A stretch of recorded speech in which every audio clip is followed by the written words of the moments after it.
नमस्ते। कैसे हैं आप लोग। आज हम लोग अनुलोम विलोम प्राणायाम को किस तरह से सही तरीके से हम करें ये जानेंगे और करेंगे। तो सबसे पहले तो हमारा जो बैठने का तरीका है कि जैसे क्रॉस लेग पोज है, या तो हम इसे सुखासन इसको कहते हैं, तो या तो ऐसे बैठ सकते हैं।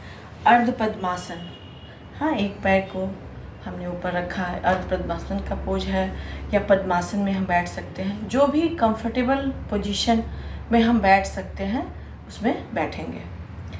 फिर मुद्रा की बात होती है, तो अनुलोम विलोम करने के लिए वायु मुद्रा सही माना गया है। वैसे हम किसी भी मुद्रा में जो हमारे शरीर को सूट करता है वो मुद्रा में हम बैठ सकते हैं, पर मैं वायु मुद्रा में अनुलोम विलोम प्राणायाम करूँगी। तो दोनों घुटनों पर हमने अपनी हथेली को रखा। अनुलोम विलोम प्राणायाम करने के लिए ज़रूरी है कि हमारा स्पाइन बिल्कुल स्ट्रेट हो, एक अलाइनमेंट उसका सही हो, हमारा शोल्डर बिल्कुल ब्रॉड, बैक स्ट्रेट, गर्दन सीधी रखेंगे। हमारी जब रीढ़ की हड्डी बिल्कुल सीधी होती है तो हम जो सांस लेते हैं वो पूरी तरह से हमारे फेफड़ों में जाता है और जो ऑक्सीजन हमारे फेफड़ों में ज़्यादा पहुंच पाता है। अगर हम झुक के बैठेंगे तो वो थोड़ा श्रिंक सा हो जाता है। तो इसलिए ज़रूरी है कि कोई भी प्राणायाम करें तो हमारा शरीर, हमारे रीढ़ की हड्डी का जो है अलाइनमेंट बराबर रहे, हम सीधे बैठें, नेक, शोल्डर, कमर तीनों एक सीध में रहे। सुखासन में बैठकर वायु मुद्रा लेकर हम अनुलोम विलोम प्राणायाम शुरू करेंगे। अनुलोम विलोम प्राणायाम में एक चीज़ का ध्यान रखना है कि हमें लेफ़्ट नोस्ट्रिल से ही सांस लेनी है, शुरू करना है, और जब हम रुकते हैं तो लेफ़्ट नोस्ट्रिल से ही सांस छोड़ते हुए अनुलोम विलोम प्राणायाम को रोकना है। क्योंकि लेफ़्ट नोस्ट्रिल और राइट नोस्ट्रिल, इसको सूर्य नाड़ी और लेफ़्ट नोस्ट्रिल को चंद्र नाड़ी माना गया है। यानी सूर्य नाड़ी हमारे शरीर को गर्मी पहुंचाती है और चंद्र नाड़ी से हमारे शरीर को ठंडक मिलती है। तो हमें लेफ़्ट नोस्ट्रिल का इस्तेमाल करना है अनुलोम विलोम प्राणायाम में, वो चीज़ हमें ध्यान रखना है। और बैठने के लिए कि हम अपने बेड पे भी अगर बैठ के करना चाहें कि सख्त गद्दा हो, ऐसा नहीं कि हम जब करते हैं तो हमारा बॉडी मूव करे, वैसा ना हो। हम पार्क में बैठ के कर सकते हैं, हम ज़मीन पे बैठ के कर सकते हैं, कोई भी मोटा शीट जो रहे उस पर बैठ के कर सकते हैं। इवन अनुलोम विलोम प्राणायाम एकमात्र ऐसा प्राणायाम है जिसके लिए कहा गया है कि अगर बेड रिडन कोई पेशेंट है, उनको भी अगर है कि हमको थोड़ा सा अपने शरीर को हेल्दी करना है, जो सांसों के द्वारा ब्रीदिंग एक्सरसाइज से कुछ फ़ायदा पहुंचाना है, तो हम लेटे लेटे भी कर सकते हैं। उन रोगियों के लिए ये कहा गया है कि वो कर सकते हैं, लेट के भी कर सकते हैं।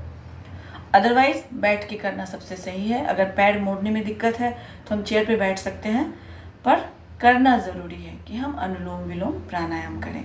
तो शुरू करेंगे। इसके बहुत सारे फ़ायदे हैं, ये बताने की ज़रूरत वैसे तो नहीं है, पर फिर भी है कि हमारी सांसों की जितनी भी तरह की परेशानियां होती है वो दूर करता है।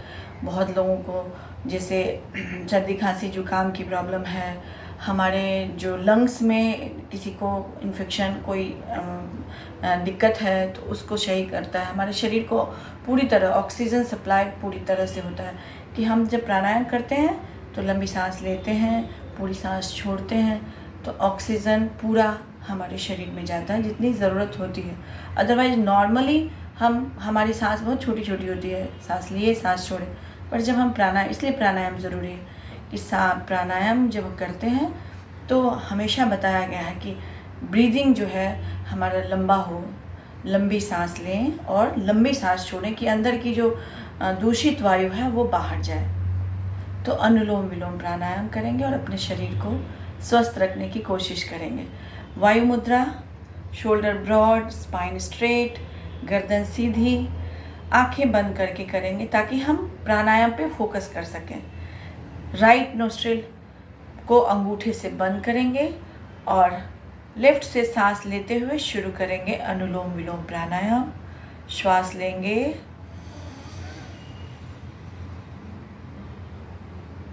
फिर लेफ्ट को बंद करके राइट से हम पूरी सांस को छोड़ देंगे। फिर राइट से ही सांस लेंगे, लेफ्ट से पूरी सांस छोड़ देंगे,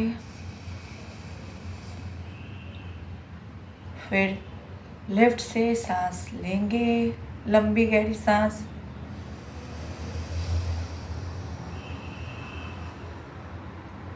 राइट से पूरी सांस छोड़ देंगे।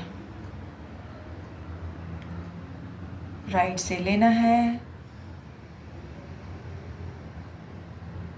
लेफ्ट से सांस छोड़ना है। जब हम ये प्राणायाम कर रहे होते हैं तो हमारे बॉडी में और कोई मूवमेंट ना हो। हमने नोस्ट्रिल को बंद किया, सांस लिया, सांस छोड़ा, बस हमारे जो उंगलियों का काम है कि नाक को एक साइड से बंद करना, एक साइड से छोड़ना। बाकी बॉडी में कोई मूवमेंट नहीं हो कि हिल के कर रहे हैं, ऐसे नहीं करें। हाँ, ऐसे हम अगर झुकते हैं फिर हमारा जो बॉडी अलाइनमेंट है वो गड़बड़ हो जाता है, तो फिर हमारे जो सांस की प्रक्रिया है वो फिर सही नहीं रहेगी। तो इसलिए प्रॉपरली स्ट्रेट बैठकर जितनी देर कर सकें, कम से कम 5 मिनट करना चाहिए।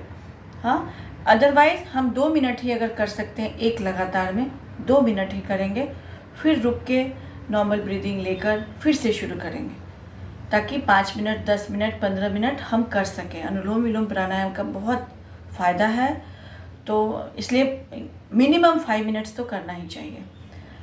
और जो है कि उसके बाद हमने सांस छोड़ा और फिर वापस अपने पोजीशन में आ गए, नॉर्मल ब्रीदिंग करेंगे और अनुलोम विलोम प्राणायाम को संपन्न करेंगे। तो कैसा लगा आपको ये वीडियो बताइएगा। और मैंने थोड़ी सी कोशिश की है, जो मैं जान रही हूँ वो आपको बताने की कोशिश की है। धन्यवाद।